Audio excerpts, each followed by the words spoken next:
sala nzembo Miko si c'est vrai obonga sala rien yango soko nzembo na exista parce que pona partie na ngai. Merci beaucoup. Eza na époque et yaka na makambu nango moni mais sur le plan artistique bato baleki makasi eza bato akala parce que ba neti ba grand calé ba yebaka bango tina ba Cuba tout ça là sans que ba internet ezala. Est-ce que tu comprends? Ça veut dire quoi? Double qui a comment a changé sous comment? Bon, ngane nazoka double king. Mais donc moi et là on a reproché quelqu'un mouké yangwana. J'ai l'impression qu'il a supporté pour y succès wana na bongo on dirait qui est moto. Mais sinon à part ça bon ça ka être humain le rang que ça soit côté musical, côté sport, côté politique, dans tous les domaines. Tous en archives archives sur le plan national et ça en beauté. Il y a un jeune à l'élo quand ça a succès et bandi et pas na bango. Or que non. et bandi déjà. Et ça l'a déjà banda kala groupe le gars trio ma Jessie quoi ça église et boukani tout koufi boukani tout ça là. Mais c'est pour yo moniter que yo na mutuna yo so c'est mieux pour collaborer avec un ndenge ba studio que bon travailler ni sika mon groupe na yo monter que un jour ko za la dessus bon na minimiser qui conseil wana mais au bout de 9 ans na comment on peut ça mutango raison mais siko elongia mutango na bossa nango donc comme personne a zongi si mal sous de tanga non on a vu ça docteur Nico tout ça là quand ils avaient joué les indépendance tcha ils avaient 20 ans si quoi yoka disent qu'on a indépendance tcha aux organes sensibilité dans la musique non ben oui yoka tcha disent qu'on a indépendance tcha mais si quoi imagine toi que mutazo beta guitare wana un gamin de 20 ans fanagina bango bo famille wana yamwana kende kinini mais tant que comme patron na bango double king aye poiso lana ba ex naye wana ngana je me sentais pas concerné et puis naye na dengi yo lobike o ya meske o nzambe asangisi ba non makambo mes wana eza question que non pourquoi na mes au Guinée wana eza volonté ya nzambe te eza volonté ya batu donc double king muto asese ki mes wana mon ngai makambo ya double king na ba makamba quartier latin na ye ngana na kota kana ngoti azana ba moment na ye asilikaka azana moment na ye asekaka azana moment na ye regretaka voilà c'est un être humain comme tout le monde hein. Bon muto azanga ba défaut na ye ya ye ba qualité na ye ya ye comme moi même aussi nazana ba défaut na ngai nazapena ba qualité na ngai ya azana ndenge na ye bon ngapi na ndenge na ngai eloko kaka esala iki bon na moni que tous en dengue moroté bon je me suis retiré hein donc dans mon toit saline zela na e donc bon, on s'entend voilà. Que non que ngana monter aussi mbaté il faut donc en tant que être humain na bizaleli na biso en tant qu'artiste oui c'est un très bon artiste mais en tant que être humain na bizaleli na biso na ko supporter ko fande que sika moko na muto abongo te.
bonjour la sien,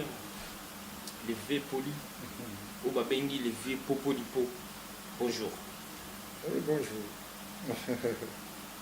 Comment tu vas? Comment ça va la santé? Ça va? Oui, ça va, Nangolo, Nzambe, Nzambe a battu la Kanekaka, donc Tozali, Nzambe a battu la Tozali, ça va. Avant d'appuyer, s'appuyer sur notre thème, mes sincères condoléances, Nandenge Outi Wokufela Ndeko Nabino, artiste, collègue Nabino, artiste Debo Kabouya. Mes sincères condoléances, les plus attristés, sincèrement ma condoléance. Merci beaucoup. Merci. Bon, est-ce que au Bazolanda Bisso, partout dans le monde entier, en fait, les lots Toyambio, na Congo Yangana yo, Toyambio les lots, parce que aux aviez moko boitobi ko bosanate, na babiloko sala archive, au sala, toi ko bosanate. Donc, est-ce que vous pouvez expliquer Bissio, ndenge nini au sala au banda parcours na yo ya vie ti au comment na place au commis ti lelo ngana yo a tozana pays ya France tozana kati ya FR, mais est-ce que vous pouvez expliquer bande ko bazolanda biso partout dans le monde entier baye ba les vieux poli les vieux popolipo parcours na ye abandaka ndenge nini ti a commis na biso awa na kati ya France na Panama na Paris. Oui, na mokuse na kolo baboye. Bon, na bana la musique comme tout le monde, moi na kini nyonso, biso bon. La majorité d'entre nous, to yekola na biso musique penza na ya koyekola na classe T. Donc to yekola moka na balabala na loba, c'est bon. Nga na yekoli guitare na ngai na quartier kako place na koli moi ba yaya o na koli na bangonde ba ko beta moi ba guitare ba 3 cordes bon tout petit comme ça tous allait ko yoka ba son en ezo sala biso ma bien moko bona litoi bon il y a tiragi biso to bana ko yeko profiter peto yeko la kango moi muke bon lokola ezalaki na plan ya Nzambe que un jour tous allait artiste minene na mboka na biso bon esala ike na progresser ki moi rapidement na kendeki moi mbango et puis bon na yeko banda musique tant to wana to komi na niveau siko ya ko kota na moi orchestre ya quartier kaka premier groupe na ngai na beta na kati ya commune na biso ya Lingwala ponga na za mwana Lingwala na botami na Lingwala et na vivre quand même na bazone belé place ekoli guitare na yo eza na Lingwala. Ah na Lingwala exactement. Donc na Lingwala kaka et puis mutu nini o apesaka yo posa comment robeta guitare artiste nini oki otala so vandi lelo ko se senta que non que aza idole na yo en fait ok se senta vraiment que non que pona comment robeta guitare ti lelo na s'inspiraka na boye na kingani en fait. Est-ce que vous pouvez ça va prendre la chose s'il vous plaît? Mais ngai idole na ngai c'est ça a toujours été Bavon Marie c'est le jeune frère à Luambo Franco alaki na jeune frère à leki na yemoko azalaka pe artiste bisi asala ku succès makasi sur une époque na ye même Franco azalaki le quoi moi sima ye penda arenia kapena makasi parce que en plus il était jeune, il était beau tout ça bon biso nyonso bana mike tozalaki kolula ye affaire revaka biso bon tozalaki kolula ye kaka na tant que bafanatique nga na lero wana kolula ye mais idée na kaka un jour nga mpe na kozala musicien ezalaki nango te mais na kolula ye kaka ntango na komona ye na baye kobeta na concert ya orchestre na bango na quartier na biso nyonso bangembo tozotala tokomona ye tozokolula ye makambo baevre na ye nyonso ezosala basuccès na radio tous les jours et bien na ba radio na ba bar nyonso boyoka kango donc il avait tellement du succès et puis biso nyonso to rêver kaka ye puis petit à petit tant on a dit ko la guitare na comme on a pe que non avec l'âge na comme yoka pe posa ngape na badobeta na miso bato ya mato comme yiko kota na orchestre na biso mike ya quartier groupe na biso liboso na beta na quartier comme on a ki tabou national. Bon, à l'époque, le groupe est à cause de la mingi, chaque commune est à cause de l'orchestre. biso na commune na biso ya Lingwala orchestre na biso oya génération na biso ya liboso ezalaki tabou national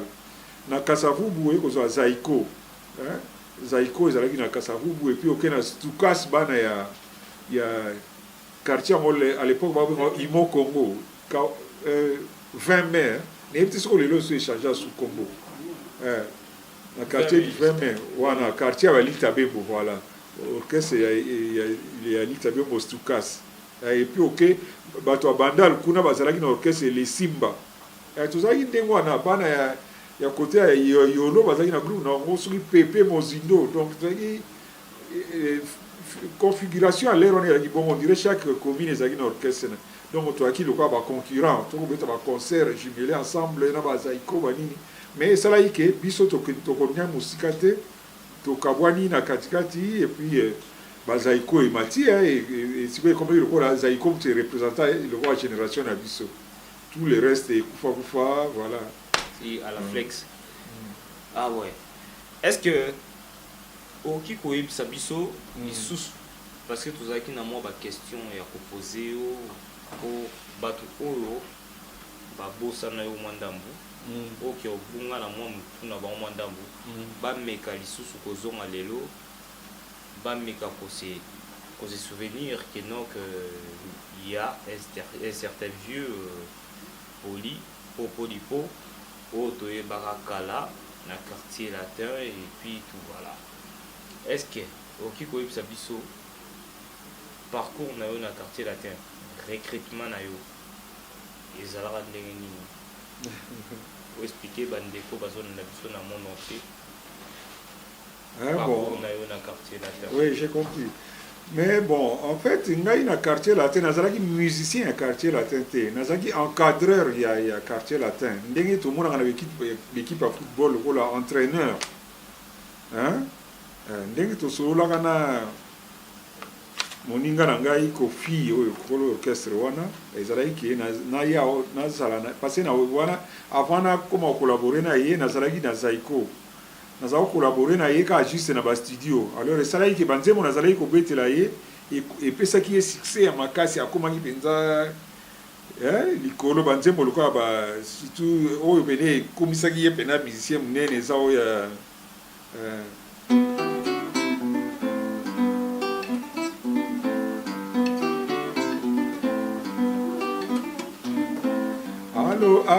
Allô papa le succès n'est wana voilà yamana salaki tout le monde connaît ça voilà yamana pene propulsé qui est na niveau Afrique partout ba ibaki à partir ya album wana mais avant ça na betela ye moi banze album musu c'est bilé bon c'est quoi asenga ngai kena ya les razu idée ya kosala groupe ni quartier latin asenga ngai kena ya ko encadrer groupe na ye wana yamana to comment ko collaborer na tika Zaiko na yeko ko encadrer groupe na parce que comment déjà le quoi bandeko ya na yeko encadrer groupe wana ndenga to mona na football entraîneur to bengi coach quoi coach voilà exactement puis à quartier là donc voilà en fait et yeko sala ke na ndenga ye le wazaki mutaba sentiment hier moko asenga ingai ke non en tout cas non si c'est possible les moko yo moko pose na podium comme ça rappelle moi bien il y a de temps en temps na zako la peine na matin podium na zui moi guitare moko soit accompagnement bien mis solo na zako accompagner est-ce que na ko na ndengo pesa une réponse na zui moi inspiration moko boyo pour nos questions na ndenge ya singa kino que au cadre ba musicien na ye ezaki pour na ba sentiment ou soit ezaki pour na ba musicien baza bien encadré te yo oya ko pesa bango lisusu un plus mongo parce que tant total on a ba orchestre président mutu a 80 musiciens na yé ni mutu son 80 musiciens azo pesa ba musiciens ba à lire au ba ko yembela azo pesa na ba musiciens place na place OK moko na mso roza laquelle oye ozo sala mso deuxième voix mais au éviter que yo zanu mutule amso ya ténor parce que muta cadre niveau wana ils président parce que yo oyaki ko cadrer ba mission ya quartier latin pour yé moko président a kokaki te ou soit ba mission bazaki encadrer bien te na éviter na chef d'orchestre ou quoi comment Donc après inde abengaki yo oya koencadre bango na façon wana nde nalingi natuna soki eza ndenge nini. C'est simple parce que bon ngana ye naloba toza génération moko mais bamisi ya quartier latin eza génération moko eza lokwa naloba ya bana na biso moni il avait un peu de mal ya kogérer bango si on peut le dire comme ça. Voilà. Yango na ngai lokwa nazaki naza mutu ya génération na ye et puis banzembo ne oyo eba succès makasi wana ngamu na betaki yango il fallait ngamu na ya ko expliquer ba jeune wana ki tala nzembo wana tala to betaka ngyo boye parce que litoi na bango ba jeune peut-être bilo musu balinga ba ndo comprendre yango à travers il fallait ngamu ona zalaka wana pona expliquer bango non te parti te zalaki boye te tala na betango boye on est ça qui un peu dans le sens où on a et puis on a une expérience mingi collègue même na yemoko parce que dans la salle musique qui va né belé avant hier abandako yemoko confia dans musique et on a zala déjà musicien sur 10 ans avant déjà donc il faut la présence nanga wana ezali pe pona na expliquer bango pe vie musicale ezala ndenge nini parce que il y a pas que là mode de vie à un musicien, il faut le voir. Moi, détail, il fallait que quelqu'un soit là pour leur expliquer comment ça marche, quoi. C'est un peu dans ce sens-là. Ah oui. Là, si Rio Moko tu copies sa réponse, Bao Babanek comprendre été, l'aime sous Babanek ou Kakeno que les V poli, Popolipo, Azalaga Boui Bao, Bazoa qui barrière penser Nabamo. C'est normal. Il faut expliquer qu'il y a un qui parcours dans le quartier latin, qui invité dans le quartier latin et tout, voilà. Les Tindengeni qui m'a cambou na président du quartier latin. Donc, au bail baraté, les lots, déjà, merci pour la déjà réponse quand même, parce que bah tu belé bah Zambouyaki, bah Tindela qui n'a pas message et tout ça là, n'a pas ça, ils vont gagner en Royambayo. Na plateau bah pesa qui question dans bango bah internautes, mes chers internautes, ceux qui nous suivent partout dans le monde entier et tout, voilà, bah pesa qui question dans bango après na évité les V poli est-ce qu'il y a ndenge ou banay ko collaborer na le vieux président Kofi Olomide Quadra Koraman Sonia Mbeli Babet Rali Kofité Double King ça veut dire quoi? Double King comment a changé sous combo bon on a né nazoka Double King ouais donc on t'a surnommé photo bengae en fait na combo oya Monique no que se sentir capable OK à se sentir à l'aise dans ce bengi dans le mini Double King. Ah bon. Donc double de sa majestueux. Ah bon. Voilà.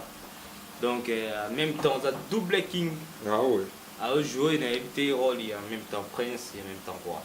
Ah. Yende mutuna minso ne tout azomi benga bongo. Bon. Toza na cadre on a té. En fait, est-ce que yo va na vie ou soit temps na yo na vie Quadra Koraman Sonia Mbeli est-ce que vous avez ça batou bazo na biso te ke baye bakaka no vie ndinga se comportaka mode ne de vie na kati ya quartier latin ezara ndeni oui ça va cher internet pour zone na biso ero ngala ko lo bakaka ke enfin ça c'est mon point de vue hein. Il n'y a rien de commun. Na Kofio to beta na betela yi banze moni ba diva ba papa bonheur wana ba Farousi ba album nenyo so ba civilisé bilo ba zéro faute tout ça là. Na Kofi oya ya comme ni le bisiko so nini Double King. Il y a Double King wana. On dirait rapport exalté. Voilà. On dirait ces deux personnages tout à fait différent quoi. Donc moi j'ai expliqué ndenge na exacté mais bon ça va être humain le kuna mutu nyonso bon eloko babengi succès ezalaka eloko moko ndenge kaka kulutu lutumba aloba eza lokola bamemisi yo poids moko monene na motu ifo ozala makasi mpo okoka komaîtrise kokumba yango sino te soki oza makasi te yo moko mena moto kozwa kilo wana okwesi yango na nzela quoi. Donc moi eloko na reprochake kaka moke yango wana j'ai l'impression ke akoka kosupporte poids ya succès wana na mbongo on dirait eleki ye moto mais sinon à part ça bon azaka être humain le rang nyonso aza na bamoment na ye asilikaka aza na bamoment na ye asekaka aza na bamoment na ye aregretaka voilà c'est un être humain comme tout le monde bon moto azangaka badefo te badefo na ye ya ye baqualité na ye ya ye comme moi-même aussi naza na badefo na ngai naza mpe na baqualité na ngai donc nakobima te lokola juge ya ezaleli ya moto nzambe kaka moto ajugeaka biso tu biso maloba tolobaka ezalaka par rapport kaka moninga ablesaki yo na tel domaine tout ça bon na motu mpe aza na niveau ne agardaka kanda mosu agardaka kanda au bout de bolali bolamuki abosani motu mosusu mpe akogarde kanda le mosu une année mosusu mpe agardaka kanda 20 ans donc toza ndenge moko te ndenge tokesana bilongi ndenge tokesana na makambo tu donc nakojuge motu te ye aza na ndenge na ye bon nga mpe naa na ndenge na nga eloko kaka esalaki ke bon namoni ke toza ndenge moko te bon je me suis retiré donc na moto asali nzela na ye donc bon, on s'entend voilà. Que non que ngana moto aussi mbate il faut donc en tant que être humain na bizaleli na biso en tant qu'artiste oui c'est un très bon artiste mais en tant que être humain na bizaleli na biso na ko supporter ko fande ke sika moko na moto abongo te peut-être ezalaki mieux nakanisaka toujours motu moko apesanga conseil ntango ayokaka ke na ye koencadre quartier latin sikoyo oyebi ke moto yango na elongi na ye nayebaka yango lisusu te mais conseil na ye kaka nde moto etikala na ngai phénomène wana namona yango bizarre ayebisaka nga mpena alobi mais c'est po yo moni te ke yo na motu na yo siko semi bokolaboraka kaka na ndenge ya bastudio oke bo travailler ne esika moko na groupe na ye omoni te ke un jour oko ozala dessus bon na minimisaki conseil wana mais au bout de 9 ans nakoma kopesa moto yango raison mais sikoyo elongi ya moto yango nabosana yango na calculation moto yango ndenge nalobi boye peut-être akolanda émission yo vraiment nakosepela mingi jour mosusu ase présenter so epa na ngai tokutana tomela ta moi un faire ensemble quoi mais nayebi ke so tokutani ne nakoyebake moto yango ye yo mais naboye kaka nakoyeba susu te eza lokwa phénomène moko susu na regreta yango na vie na ngai bon wana ya makambo musique te na bimi mwa moke oui cet exemple ouais. Tout à fait oui ntango nazalaki wana ezalaki na 1962 1962 nazalaki na deuxième année primaire esalaki ke tolongwe na lingwala tozwi ndako kofutela na ngiringiri sikoyo efale bachange ngai école nayebaka kaka ke mare na biso ayaki na école na biso na Notre-Dame wana Notre-Dame du Zaïre lelo babenga yango nini Notre-Dame du Congo bachangement mpe ya mboka na biso tellement eleka trop automatiquement il faut comme Congo voilà mare na biso aye kozela ngai aye kozwa ngai na école ntango nayebi kaka ke ntango mare na biso aye aza libanda babengisi maître na biso ake na bureau baexplike ye tout ça l'élève tel boye azolongwa bakomisi epai mosusu tout ça boye maître azongi atelemisi bana nyonso ya classe bayembelinga nzembo bayembelinga nzembo yango nayebi yango ti lelo au revoir Benico au revoir Benico au revoir siko maître alobi na nga mpe na répondre baninga expliquer nga mpe nayebi au revoir mes amis au revoir mes amis au revoir mais ce qui est compliqué dans cette histoire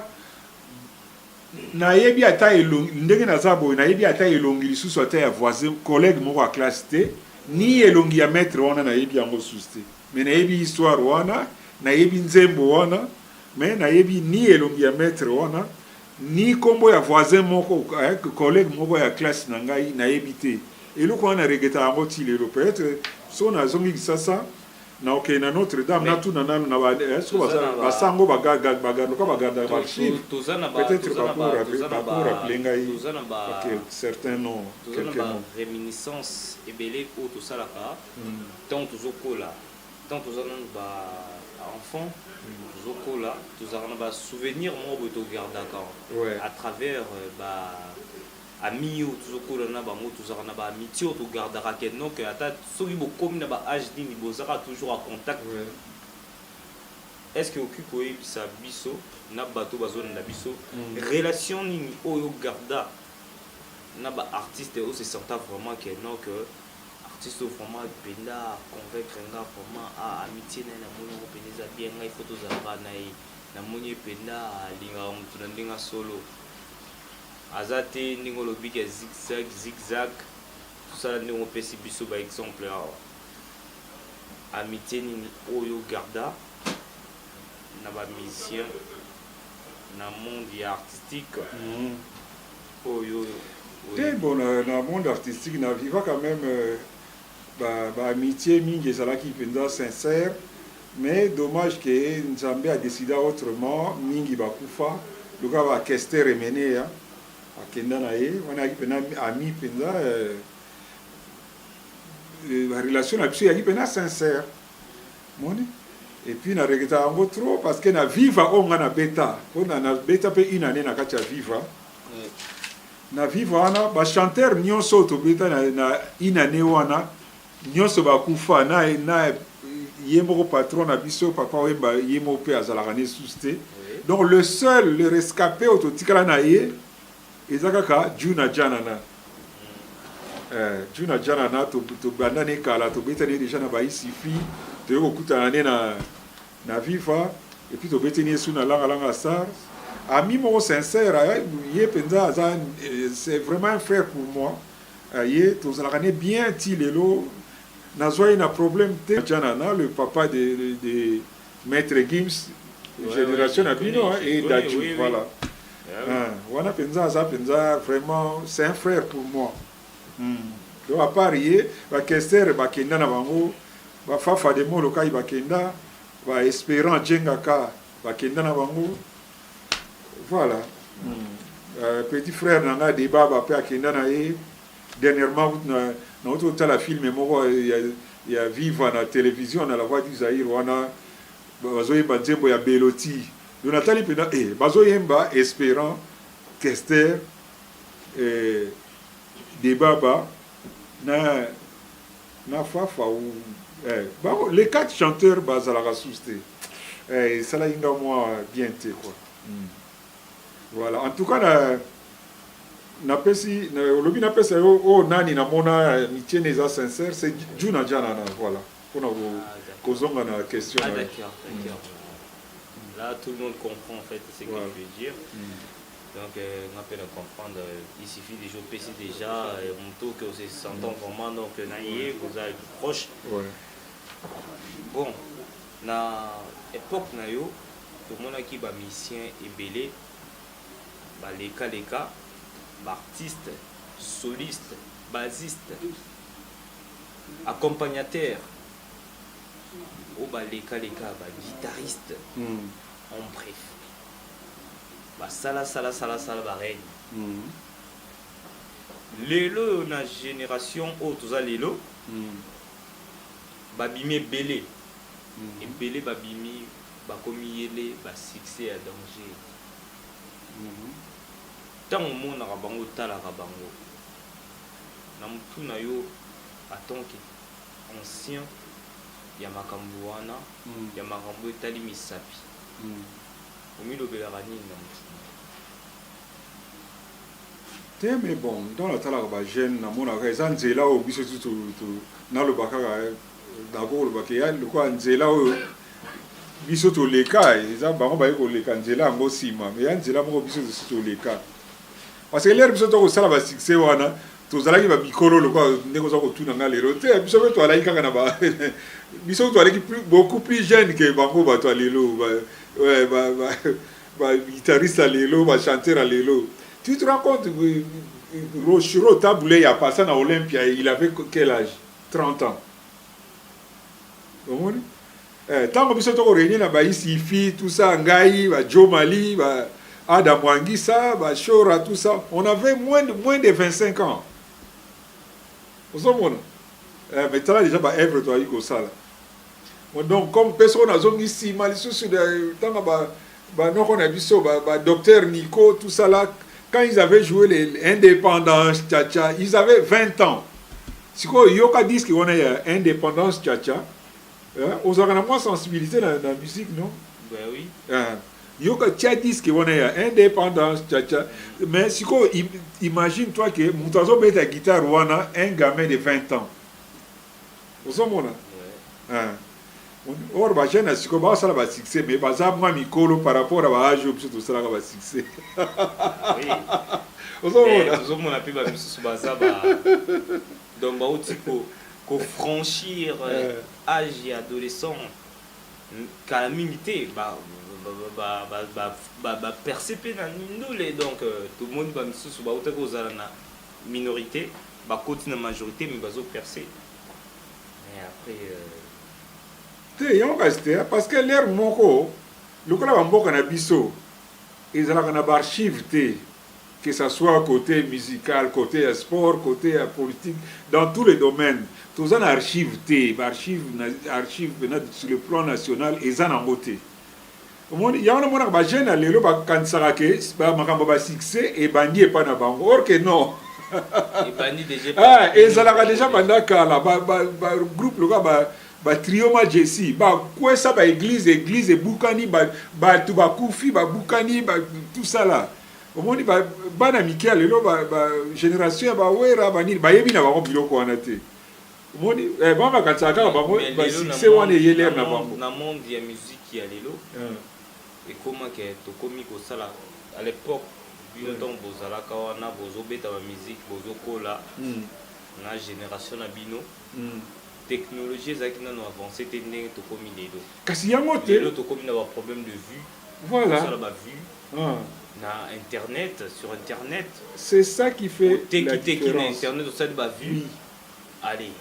au voit mi ouais to kaka que non que balobara que non bato bazalaka na succès un peu kala parce qu'ils ont pour la question c'est normal bato bazalaka na succès kala bazalaki trop na succès à Kiss mais il y a Kiss il y a succès mais un bon côté en fait c'est ce que je veux dire il y a un bon côté mais Kiss il y a succès mais lelo ba génération ba mikolo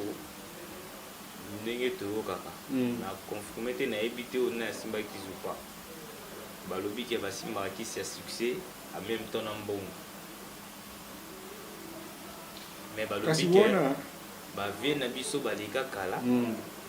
basimbaka bakisi ya succès ya pamba mais un bon côté non wana ezali eza na époque eyaka na makambo nango moni mais sur le plan artistique bato baleki makasi eza bato akala parce que neti ba grand calé bayebaka bango tina ba Cuba tout ça là sans que ba internet ezala est-ce que tu comprends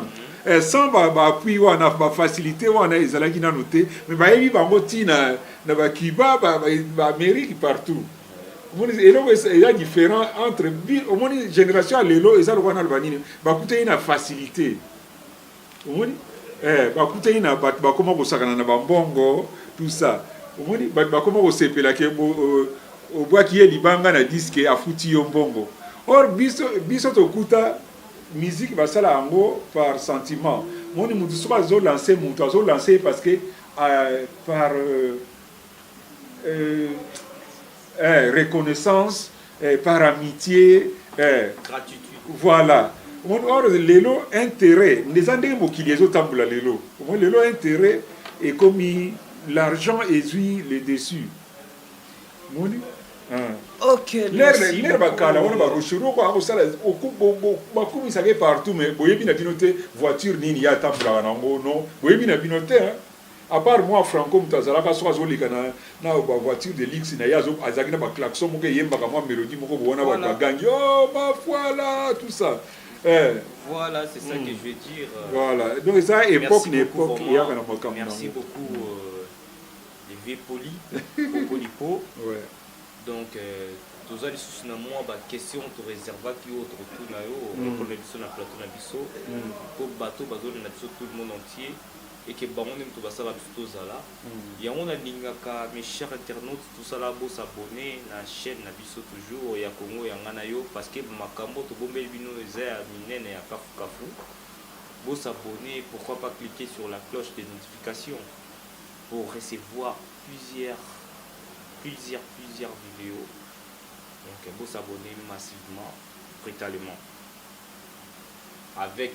le vieux auquel il y a trop, Mathéus Lissomba, Adrien Lissomba, pourquoi pas Bossalamo. Bon, vite les candidates, il y a des questions autorisées qui pour nayo. Tout le monde qui na matanga ya Lebu Kabuya, artiste et musicien congolais, ou à Koufaki. Tout le monde qui na matanga na ye organisaki première réunion. Première réunion, ezalaki pas na yo moko, yo mutu organisaki première réunion wana. Mais deuxième réunion, oyo les vieux Kofi Olomide, Quadra, Koraman, Songambeli, Double King, a organisaki ou a quitté. Est-ce que vous pouvez expliquer les pourquoi manque et absence na yo na kati ya réunion wana pour bato nyonso bayeba eloko nini et ça qui comme empêchement ou soit yo moko lingaki oya te oyebisa bandeko bazolanda biso ba comprendre. Mais enfin, c'est simple, hein? Donc contrairement à l'andi la première réunion on a gâté organisaki en mauvais ça qui va petit va salisaki et puis ezalaki na kati ya église na kati ya paroisse messe et puis za messe oui OK nzambe asangisi bato mais yo omona la quitté la deuxième réunion nazoloba ote ke yo o salaki ya liboso mais deuxième réunion o yemoko les vieux asalaki président Kofi Olomide Quadra Koraman o asalaki yo mona na quitté donc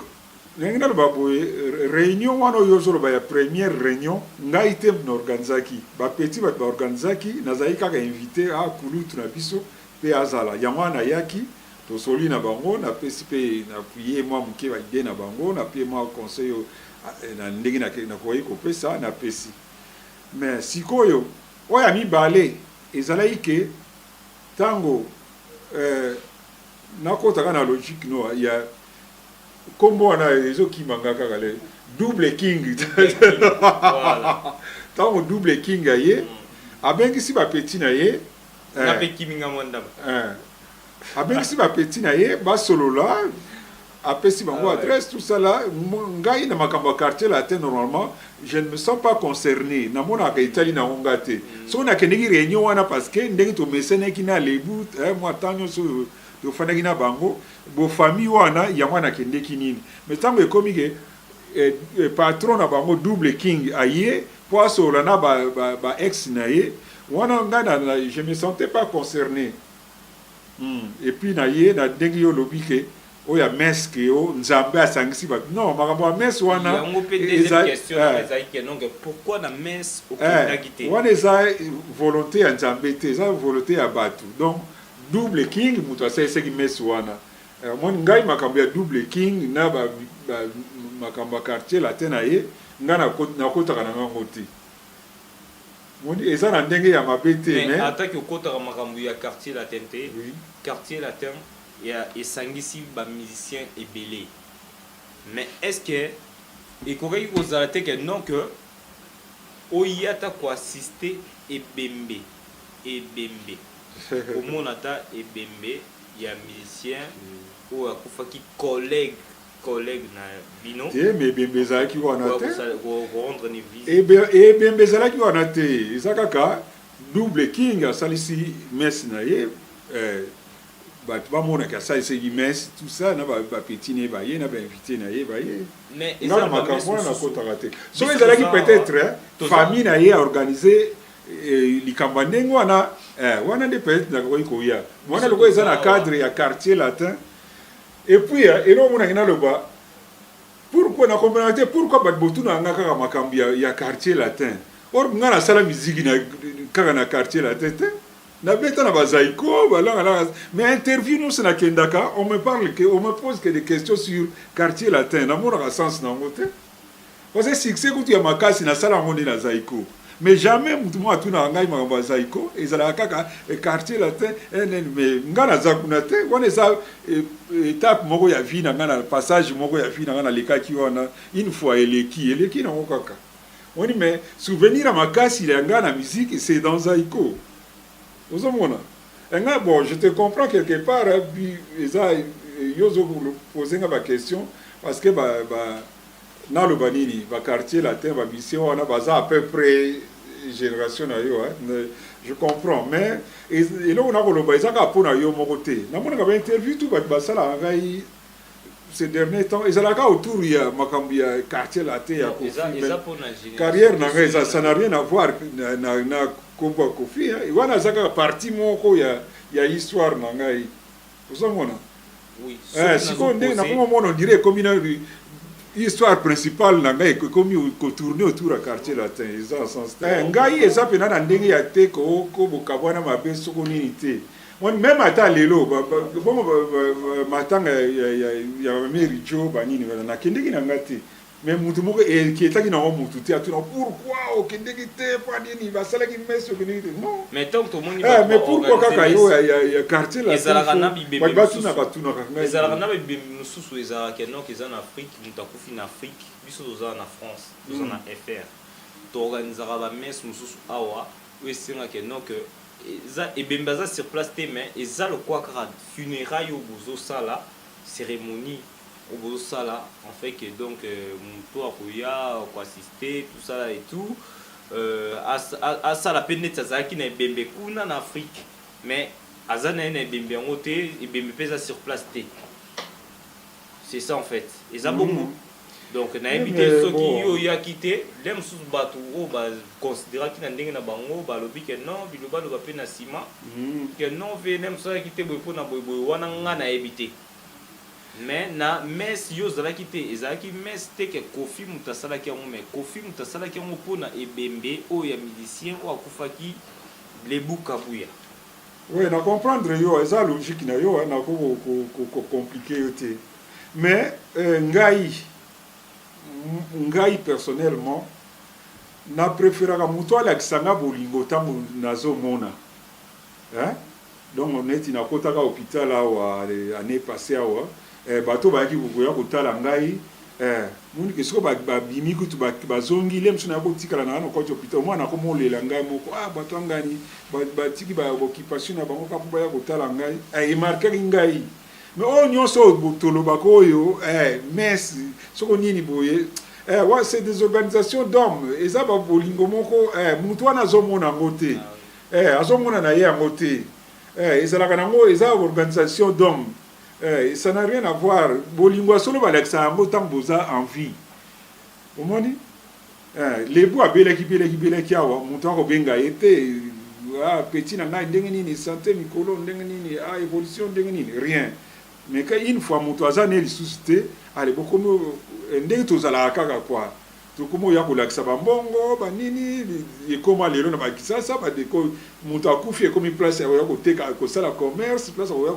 kolakisa babilamba banini tout ça wana ya makambo bato biso bata mokili mais bolingo asolo balakisaka yango na bomoi boye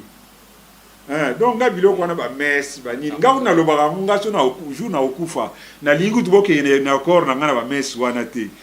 aller directement bokende kobwaka ngai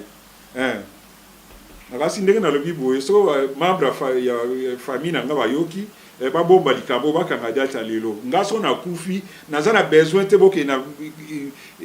corps na ngana église moko boye ba ko sambela so basala nini. Je n'ai pas besoin de ça. Naza kana besoin bolingo tant tuza na bino ndenge mo tuzo vivre boye na mona ga petit na nga respecta ngai azaka na nga bien tout ça. Yango mutezo compter pour moi.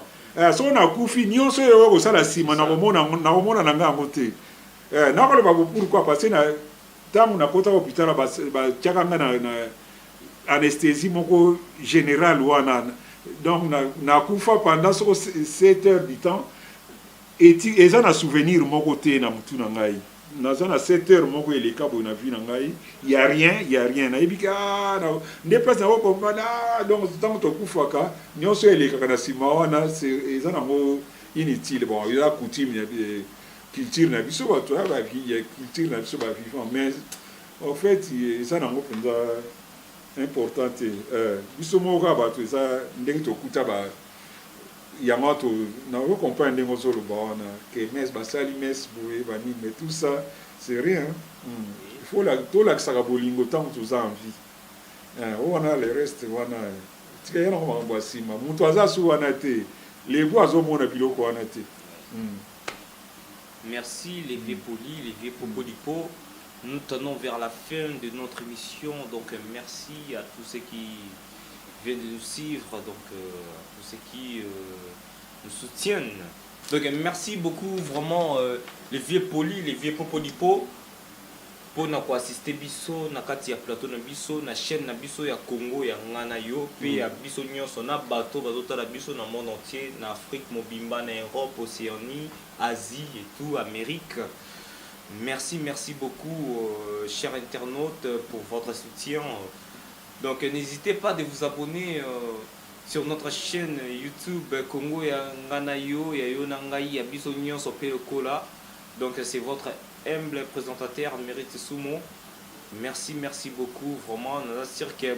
moni ba boyo kipe ba réponse y avait à PC Bino awa tout ça et tout bato vous venez vous comprendre été avant OK V poli V popo du po o azalaka avant boye ba quitter lelo na invité qui na plateau na ngai pour aïb sabino apprendre bino comment est-ce qui est à l'écart parcours naie na quartier latin tindinga leka na orchestre o ya kala ya biso bino boyebi. Merci beaucoup. Donc sans pour autant plus tarder, je salue le vieux Mathéus Lissomba, Adrienne Lissomba, Yuyu Jus d'Orange, grand prêtre maire donc qui est à Rosakanate, Bessie la star donc à la pointe toujours bureau, et Dino image Yepe Lissusu Yakati Yapale, Maître Jagger, Maître Yabogar, tout ça là et tout, à Kangi Saint-Denis Mobimba. André Bonga Primavera, le vieux Nangai Yakati, Yoebi donc, Masolo Tosalaki na yo, na Maman Micha na biso donc, na Sepeli ya trop, Thérèse Dibaya, Yamotema, Pelokola Yakati, na Sepeli ya trop, Ndenge, Tolobela Kaka, à la flex, toujours à la flexibilité, ça veut dire l'union sopete. À la flex to comme déjà na suka ya émission na biso to rotika vie azong sabino lisusu na bilengi oyo ezalaka ya kala oboyo kaka obo kota na bakema nango azong sabino lelo. Merci beaucoup.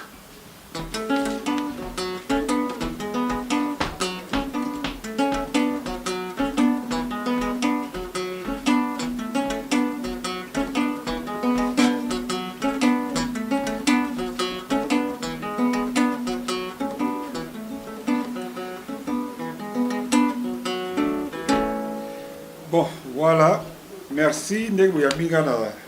na chaîne na bino lelo poto so la moi muke na ndenge to soli lelo. Bon, il ne reste plus que na saluer moi ba oyangai. Na kopesa bote. Est-ce que na kato mo muke s'il te plaît avo pesa ba mbote na yo son auto beta na iba on dirait quelque part na yo quand quelque part Et ça son ya inspiration na yo moko personnel ou bien son moko? Ouais, yango esala nzembo ya Miko si c'est vrai obonga esala rien yango soko nzembo wana exista parce que pona partie na ngai. Merci beaucoup nalingaki voilà. Ba chers internautes, mes chers internautes bazolanda biso tout ça et tout ba yoka on a qui rythme nango le quoi na yo quelque part mais yo moko pe o avouer voilà. Donc voilà en fait au coupe ça ba dédicace na yo pour comme déjà na suka émission na biso. Voilà, mbote na ngai pa ya sacré papa Moïse Dani Kambu na Congo Fret, Jos Mondele le vieux Gaulois. Ah les vieux Gaulois. Voilà, Grada Kumbu mon général. Voilà, Ngouma Lokito mutu beta na iba zéro faute ba papa bonheur bani les grands bassistes. Ngouma Lokito, yé pena so azo ni atango ezalaka suka. Bon, Abbé Roger Belembe et puis Charlie Kadima nakati ya Kin. Bon, na saluer petit nangai Chura Mboma na mona ke so a émission ça ale kaka alansa kaka moi signé la maman de 5. Bon, biso pe attaque ba semeki to ba oli match le ronga pe na lancer Chura Mboma le papa de 5. Ah oui. Voilà, la kasi na suksika wana ya moi blague. La bossanité Chris Wadol, Christian Wadol, ya Kati ya Palais, Yoebi. Donc fais ça moi la mission beauté. Donc Yoebi kaka. À la flex, Christian Wadol,